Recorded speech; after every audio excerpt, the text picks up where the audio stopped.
Well, thanks for joining us for Punks on Politics. I'm Ty Garfield. And I'm Connor Alexander. And a little rundown on what Punks on Politics is. It started out as a thought process of engaging the punk community in dialogues on political issues and engaging in the greater political arena. And I'd like to think that we're going to move beyond just talking to punks. I'd like to think that that maybe a little bit of the punk ethos will spread out there and realize that there's a little bit of punk in all of you. I think we're all a little bit fed up with the current state of politics, and feel like there's some room for change out there. And maybe this venue and this forum is a way that we're gonna be able to present you guys with some new ideas and new thoughts.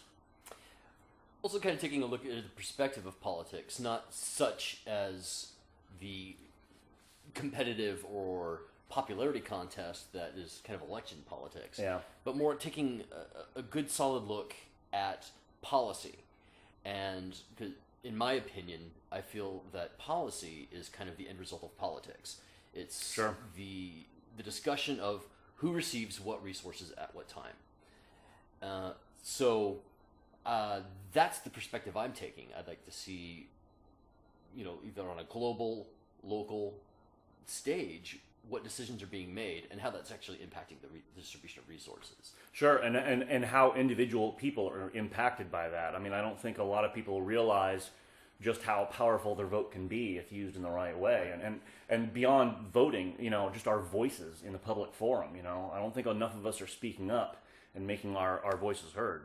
So, and speaking to your local politicians, even your city council has a really significant impact.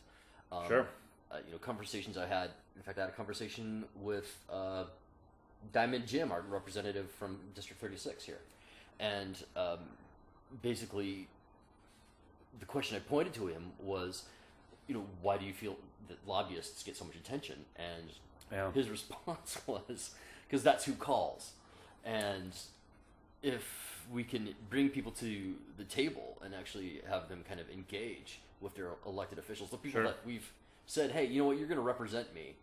I think to kind of pull their strings a little bit. Hold their feet to the fire. Exactly. So that's kind of the premise of what I'd like to see happen. And of course, I'd love to hear from anybody. I mean, I'd also like to piss some people off, and not necessarily in an internet trolling kind of way, but I guess I'd like to push some buttons. I think you get, once you get past the superficial arguments, once you get past the conversations that people have on The View about politics, when you get past that and you start getting into the nitty-gritty and you force people to really dissect their arguments and you get them angry, you start stripping away the BS and you start getting to some real arguments, hopefully. At least that's what I'm hoping for with this. I'd love to see people pissed off at our blogs and our forum posts. I'd love to get people angry and commenting, because at least then that's the start of a dialogue. And we're not all just sitting there cocooned up in our little homes watching Fox News or MSNBC and formulating our little walled-in opinions. Right. And also, I think I want to solicit differing opinions. I think people that have much more conservative or liberal views than ours come to the table as well. I think that's really essential, that we have that kind of engagement from a really broad spectrum. So I think we should probably step on all those people. Yeah. Oh, yeah. Exactly. I want to piss off the left, the right, the middle, and everything in between. There's a favorite quote of mine from Mark Twain that is, "Travel is fatal to prejudice, bigotry, and narrow-mindedness." And I think that the idea that if you expose yourself to enough people and enough environments and enough culture, that it's hard to maintain your little bunker perspective. It's really difficult when you see how other people start living. And hopefully we can get a little bit of that going here. So. And I think I'm going to try to break out of my own bunker myself. I mean, I have a very set perspective on things. And if someone can come at me and make me change my mind, I think that's also a success. That's actually one of my favorite things, is when someone can present to me an argument that changes a core idea I had. A good friend of mine convinced me, for years I was pro-death penalty, and her bringing the West Memphis 3 case to me, which was a passion for her, is something that completely altered my idea of the death penalty and forever changed me. So I'm grateful for that one. All right, let's do this. Let's do it. So to launch things off, I thought we'd take an international story, one that's getting a lot of recognition in international press, and that is the shooting of the 14-year-old Malala Yousufzai. Yeah, sorry for brutalizing your name, Malala. We're doing our best here. We're just a couple stupid white guys. On October 9th, this 14-year-old was victim of a shooting in a village in the Swat Valley in Pakistan, and it has been attributed to Taliban gunmen. Specifically the Pakistani Taliban, the TTP, I believe. Yeah, which is the Tehrik-e-Taliban Pakistan. Yeah.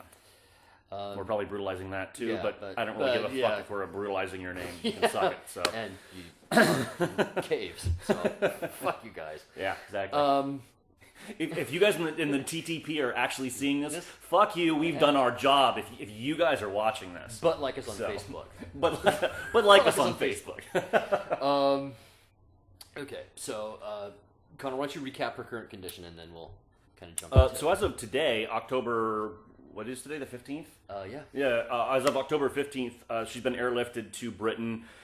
She's expected to make a full recovery, but they have her there in facilities there. There was some conflicting reports I read about her, what exactly her injuries were, but at least it's the neck and head that she was shot in. But she is expected to make a full recovery eventually. Good. So the reason we bring this up, not that this is actually a policy issue, but I think it has ramifications on international policy. My interest is that this incident, this tragedy, this crime, could be utilized to sustain a war position in Afghanistan, of the Afghani-Pakistani border. Yeah. I've seen a lot of war drums, particularly in the U.S. press, calling this, a horrible war effort, and that we should really strengthen our position along the border. I mean, let's just say though that we I think we both agree that the shooting of any child is completely fucked up and wrong and inexcusable. There is no excuse for that at all. Right. Beyond that, though, I think what we're hearing in the U.S. press and the Western press in general, I think, is as a call to arms, and that's where we start getting into some dangerous territory. So recently, in fact, I think it was actually yesterday, there was a U.S. State Department spokeswoman who held a press conference that was in Pakistan, and I picked the new story up through the Indian press, that has indicated that, let me find it here. Oh, here we go. This is the great quote, that we've seen it in the past. Pakistan and Taliban commits truly heinous and outrageous acts like this. It galvanizes popular opinion against them, not only in the cities, but also in those towns and neighborhoods where they are most likely to plot and hide. So, not that in of itself seems terribly insightful, but coming from the U.S. State Department, indicating that these individuals are likely to be sought by U.S. officials, which I think is kind of the subtext. Yeah, I think that is. The other issue I have here is that we tend to get one side of the issue, and it's here in the Western press we get one end of it. I mean, is anybody discussing the flip side of this? The fact that we are still using drones continuously on the Pakistani population, that it's extremely unpopular in their country, and that the Pakistan version of the Taliban didn't exist before 2002, when we pushed Pakistan's government into going into these sort of outlying areas of Pakistan and pushing on all these, basically just dirt villagers. I mean, they were doing nothing. They're just living out their lives in the middle of nowhere. And so we're pushing these people to these extremes. Interestingly enough, as you pointed out, the TTP didn't actually even form until 2002. It wasn't recognized as a terrorist organization by the U.S. State Department until September of 2010. 10? Okay, yeah. So, basically, this is kind of our creation. It's kind of like the Mujahideen all over again. Exactly. We've created our own enemy, and we're creating an endless cycle of conflict over there. It's just going to keep escalating. And, yes, this shooting is awful. And yes, the TTP are fuckheads who need to be taken down. but it needs to be handled by the Pakistani people. They need to be the solution to their own problems. I mean, I don't know how up to date these numbers are, but the number that I had was that drones were responsible for the death of 176 children in Pakistan. Yeah. These are kids. I don't care how you want to classify them or how close they were standing to a terrorist. They're kids. They don't deserve to be bombed by the U.S. We certainly would stand for our children being bombed. Yeah. All right. And interestingly enough, our presence there was actually preempted by a crime. And, the whole premise of us having a presence in Afghanistan and massing our forces on the Pakistani border were the investigation of a terrorist act in the United States, which is a crime. There was never really an official declaration of war. I don't even know if we are officially at war with this TTP. Yeah, I don't remember reading that Congress actually approved that. The war on terror is so vague that it can be applied to pretty much anyone they feel like, including U.S. citizens now. Yeah, which is the case.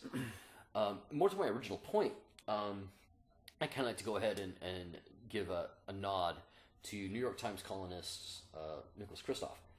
What did he say? Well, this was actually really good, and it kind of encapsulates my feelings about this whole incident. So that basically the attack and reaction in this instance on Malala engenders kind of the gender inequality that's pervasive globally, really, and if in lieu of using it as a catalyst for more death and destruction and war, we should use it as a linchpin to kind of address the issue of global gender equality, which was actually women's really rights smart. and education, and that's. I'm just taking a guess, but I'm guessing that Malala would like that, considering that's what she was blogging about in the first place on that BBC blog, was her right and her desire to have an education in a country that's completely male dominated. Sure. I feel that, and this is just kind of coming from my own perspective, but I feel that it's just a continued position specifically in Pakistan and Afghanistan. I mean, let's be honest. Afghanistan's had its gut stomped out for fucking generations now. Yeah. I mean, even starting back in like the 50s. It's kind of time to let them heal a little bit. I mean, I understand that the Taliban are present there and they have a very strong influence, but they're not the only influence. And no, they're not a popular influence. They're not. And you also can't force a democratic republic structure on a culture that is still entirely tribal based. Right. You'll have to let these people evolve at their own pace and come about things at their own pace. Yeah, it's ridiculous that the U.S. continues to feel like we can just impose our McDonald's Disneyland structure upon these people who have spent thousands of years living the way that they're living quite comfortably. I just feel that, and I hope that members of the press kind of eventually take some responsibility and address this issue for what it really is, and it is a crime committed against a really exceptional young woman, a young girl, and by criminals. And I read a report yesterday indicating that there had been 3 arrests in the neighboring valley, but they were not necessarily considered the gunmen. Yeah. So they were thin on details, though, weren't they? They were really thin on details, which, surprise from the Pakistani government. Yeah. Yeah. Big surprise there. Yeah, and I also noticed that it was really interesting. I hadn't noticed any kind of information concerning the police action on this incident for about 5 days. Yeah. I mean, a 14-year-old girl gets shot in Idaho. I mean, it's... Yeah, exactly. It's headline news, and they're... ugly on an ape. In Pakistan, it's kind of like, meh. Yeah. And I think that's what it really boils down to. What we originally decided on this topic was that, in the end, this boils down to a young girl was shot by an individual. That individual needs to be brought to justice, and politics need to be stripped away from it. Excellent point. All right, so now I'd like to move to a topic that is near and dear to my heart, and that is a fuck you to South Carolina. So not South Carolinians. No. Just South Carolina. I'm sure you're all delightful people, and I'm sure your mothers love you. But your voter ID law kind of sucks balls. Yeah. So, backstory. the South Carolina State Supreme Court has recently deferred South Carolina's Voter ID Act until next year, right? Yeah, until 2013. Yeah. The reasoning behind that is that basically the state Supreme Court there found that it was a violation of the Voter Rights Act. In particular, Section 5. Yeah. It says that you really need to have a really fucking good reason in order to impede people from the ability to vote. Exactly. Or to create a pattern for people to vote. Mm-hmm. Particularly states like Texas, Yeah. Florida, Yeah. South Carolina, and really the judges found that the requiring of a photo identification to vote is essentially a poll tax. Yeah. You know, let's just call it what it is. And Because it's completely disenfranchising large segments of the population, whether it's out-of-state students or the elderly, you know, people who've just never had to deal with IDs. right, an interesting point that in the arguments that they brought up is that 96% of the eligible white population have identification, state IDs, Mm-hmm. passports, whatever the list includes. 92% of the African American population have that, and that was kind of the red flag for the courts. Yeah. Is that they couldn't justify implementing this identification program when there's such a disparity. I mean, Yeah. granted, it's only like 4%, but that's a lot of people in a state. Sure. I think that for me, one of the keys is I struggle sometimes with the idea of political correctness. I'm not overly a fan of political correctness. However, when it comes to voting, I feel that we should err on the side of making sure everyone gets their voice heard. I would rather deal with a few cases of fraud, and mind you, the few cases of fraud are ridiculously few in this country, especially when it comes to individual voters trying to fake being someone else. It just doesn't happen. Most of the time, even when there's other types of errors, it's accidental, it's negligence, it's stupidity, it's not intentional fraud, it's bureaucratic bullshit. So I would rather see 101% of this country vote Right. than undervote and rob people of their chance to get their voices heard. Absolutely. And I think that's what the 65 Voter Rights Act was trying to accomplish. Yeah. And they made the test really hard. I mean, you really have to fight to say that this is not an impediment to people voting. So taking a closer look at what that court found, which I thought was really kind of interesting.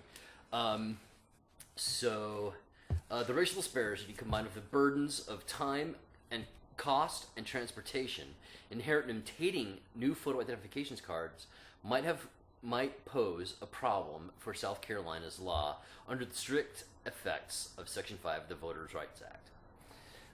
And essentially they said that the proponents of this law really didn't have it. They didn't prove their case. Now, I guess from what I'm understanding in the current statute is that voters, if they don't have the proper ID, will be able to cast a provisional ballot.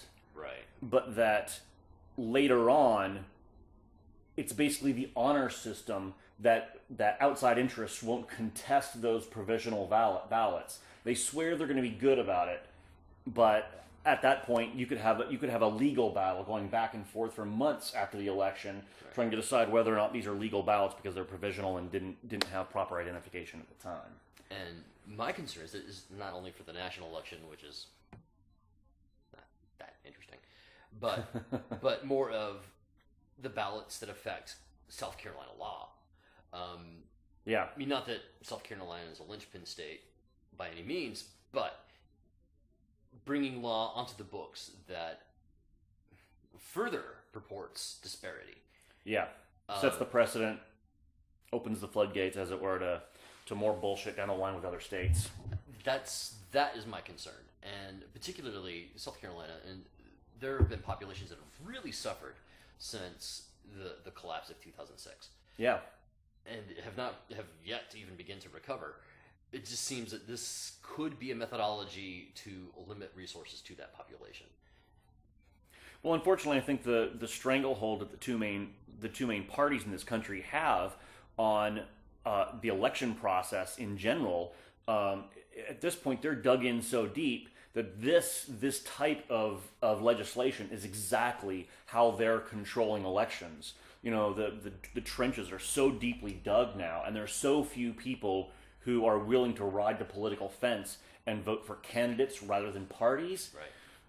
That they've got nothing to do but throw money at legislation like this. And I am sure, I have no doubt, that there are large amounts of special interest dollars behind this bill. Yeah. And it is well formulated and strategized. Hello, Koch brothers, by the way. Yeah.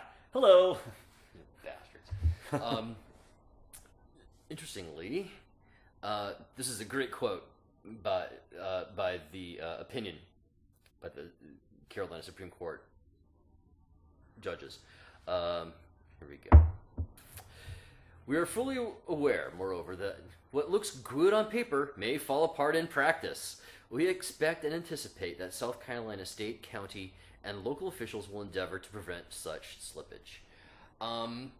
That is actually really funny to me, because they're kind of saying, yeah, we sure you have the voters' best interest in mind. Yeah. And we know it's going to be fucked up, but you'll take care of it, won't you? Yeah, you'll watch out for everyone. You know, it's South Carolina. Yeah. They're totally clean. So South Carolinians, get your shit together. Yeah, really, come on. Yeah, I mean, you're going to see this bill in action soon, and I really hope that there are enough of you out there in South Carolina with loud enough voices to bring this thing down. I'm willing to offer an alternative. What if South Carolina's offered free state IDs to everybody? Not a bad idea. Seems like problem solved. Not a bad idea. So, let us know what you think. Jumping into local politics, we're going to take a look at Kathryn Olsen. She still is technically for a little bit longer, I think. The chairman of the OPA, which is the Citizens Oversight Committee over the police department. The Office of Professional Accountability. Yeah. Yeah. Heavy sounding name. Yeah, that looks awesome on a resume. I wish I could get that. So where do we begin? Because yeah, where to begin on this one? This is a juicy one. It's a trail of destruction, years in the making. Kathryn, you've done a bang-up job. Let's start with that. Yeah. Way back in 2007, I think it was Mayor Sharkface, Greg, appointed Kathryn to basically try to get the police force to cooperate more with kind of a citizens oversight and basically stop shooting citizens. Really, I think was kind of the background. That was the subtext. Stop shooting people was their slogan. We jest. But it's true. So, originally the position was created to have kind of a 3-year term, contingent upon reappointment and confirmation. Reappointment by the mayor, confirmation by the city council. And this position was completely civilian, but working within the police department. And it was supposed to be a position where people could come forward and report police abuses or improprieties and not face any kind of reprisal from the department because they were reporting to a civilian head. This is true. And history goes to show that that's not exactly how things have played out. One of the, I think, the most dangerous accusations that have come to Olsen's office is that she's been playing along with the police department and not really holding them to the fire, as it were. I think a really solid case is the Fuller case. Yeah, I think that's the one that's definitely been the most highlighted recently too, as a glaring example of her. Shall I throw out the word incompetence? Sure. Yeah. I'm calling you incompetent, Kathryn, for the record. I would say more disinterested. That's generous. Yeah. Well, big-hearted. Background on the Fuller case. The SPD stopped a guy downtown for jaywalking and proceeded to taser him when he thought he was basically being discriminated against because of the color of his skin. Yeah, didn't he? I think if I remember correctly, he claimed that he hadn't even stepped off the curb yet. He just sort of looked like he might be about to jaywalk, and they stopped him for that. Right. So, conspiracy to jaywalk, didn't know that didn't know that was on the books. We should probably look into that. So, Fuller spends 4 days in jail, gets a hold of the city attorney, and is like, this does not seem cool. Basically files a complaint with the OPA, and I think it was 4 months later. Yeah, that sounds about right. Yeah. 4 months later, Karen Lee of the city attorney's office files charges against Mr. Fuller for aggravated assault, resisting arrest. Yep. I don't even think the jaywalking made it on that list. No. Yeah. No. Which is the absolute opposite of what is supposed to happen. See, you file a complaint with the OPA, they're not supposed to retaliate against and it was my understanding too that the attorney's office, district attorney's office had declined to file charges originally until after the OPA complaint had gone through. Right. When the OPA's office sort of pushed it back to the district attorney's office and suggested that they file charges. Which... That's sort of the bizarro version of how this situation is supposed to work. Yeah. As though they all had like the evil Spock goatees on. Right. It's sexy Spock. We love you, sexy Spock. She loves you. So one of the questions I have about this is, of course they're holding Ms. Olsen, on the rack on this one. But what happened to Karen Lee? I mean, she was the one who originally filed the charges, and she seems to have, escaped. Yeah, I mean, you have to wonder to a certain degree how much puppetry there is going on there, how much of a tight leash she's running on this situation. From what I understand, everything went through Olsen's office eventually, and she had to sign off on all of it. So she had to know, and I'd like to see some accountability at the top of the ladder. If Lee was only doing what she was told, I guess we can kind of give her a pass. Yeah. But I would like to think that somebody in Lee's position also would have stepped up and said, this doesn't feel right, and speak to somebody outside of her chain of command. Yeah. Maybe that's asking too much. But. And I think Olsen really is kind of holding the bag on this one. I think that it was ultimately her responsibility to kind of say, this does not fall within the venue of the OPA. Well, yeah, I mean, and she's being paid, something like $165,000 a year of our money to watch out for us, not the other people in her office. She's supposed to be the bad guy in that office. Yeah. Right, she's supposed to be like the internal affairs guy. Yeah. No one likes the internal affairs guy. Exactly. Watch any cop show. We all know the internal affairs guys are supposed to be dicks. Yeah, they're the assholes. Back to I think to address the point of what she was paid, and that kind of takes me to something else. So she had a 3-year deal from 2007. Math is not really my strong suit, so that sounds like 2010. So she was supposed to be up for reappointment and confirmation. Didn't happen. Well, the interesting about that is that it's because the Seattle Police Department was under investigation by the Department of Justice, and they decided to suspend her. Whole different episode on that one. Yeah. Love you too, Jay. I know you guys are listening. Like us on Facebook.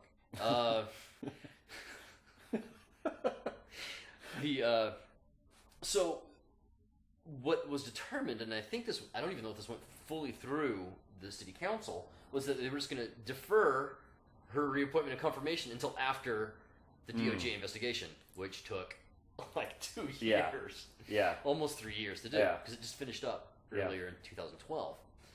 So basically, she's kind of had like a free term, and I'm assuming she's still getting paid. I mean, I would guess so. I would think so. But didn't McGinn also officially sort of reappoint her once that was ended? I could be wrong on that one. Yeah, I don't know if it was official because I don't think it ever went through confirmation. But he sort of greenlit it and didn't have a problem with it. Right, I think that was kind of his. And I know he was in support of her coming back for another term. Right. Which, again, that doesn't speak well of you either. No, Mayor McBeard face, really? Really? And I know you don't ride your bike to work. I know. So the question remains, now they're starting a national search. She has resigned, turned in her letter of resignation. Yeah. From a job she shouldn't have had for the past 3 years. I had a job like that. And so now they're starting a national search. I'm thinking maybe the OPA official in New Orleans. I think that'd be great.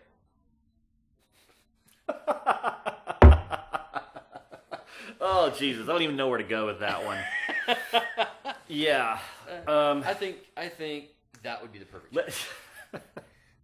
I'm gonna leave New Orleans out of this one because New Orleans is near and dear to my heart, and I have a lot to say about New Orleans. We'll get to New Orleans on a different segment, for sure. I love you, New Orleans. But I will say that it definitely needs to be somebody from out of state. Yeah. We need to have somebody in here who can come in and not feel in any way attached to the SPD, can just walk in and say it like it is. But I think even that is stretching it. I think that the structure of the SPD and the way things are now, I don't think much is going to change no matter who you put in that role. Not for a number of years. I think. Yeah, I think there needs to be an entire restructuring of. Well, we can get to a national police department discussion later, but I think police departments in general need a restructuring. It has become far too much of an us versus them mentality. Right. And if you throw a person like the OPA head who's in a civilian position in with those sharks, right, you can't expect her to not act like a shark. Right. And I'm not trying to knock all police officers because I know there are individual good cops out there, but the system is so rigged to create an environment where it is us versus them when they are supposed to be there protecting us. Right. I think that we need to entirely take a step back and look at in a completely different way at the OPA and their role in the SPD, not just a replacement. Absolutely, and I think that there should be a wedge between the two organizations. Instead of them working in cooperation or in tandem, yes, I see them operating in completely different circles, almost adversarially. And I think that's a benefit. I think an adversarial position would be a benefit to the role. I think something that we need to consider is, I mean, we've had a number of police incidents here. A few? Just a few? Yeah, just too many. Lots. And I think they're actually getting to the point where they can wear two guns now. Just in case one misfires. And I think this might be a good question to put to the OPA once we actually find somebody who can run it for once. Is this a matter of culture, as you were discussing, or is it a matter of training and understanding?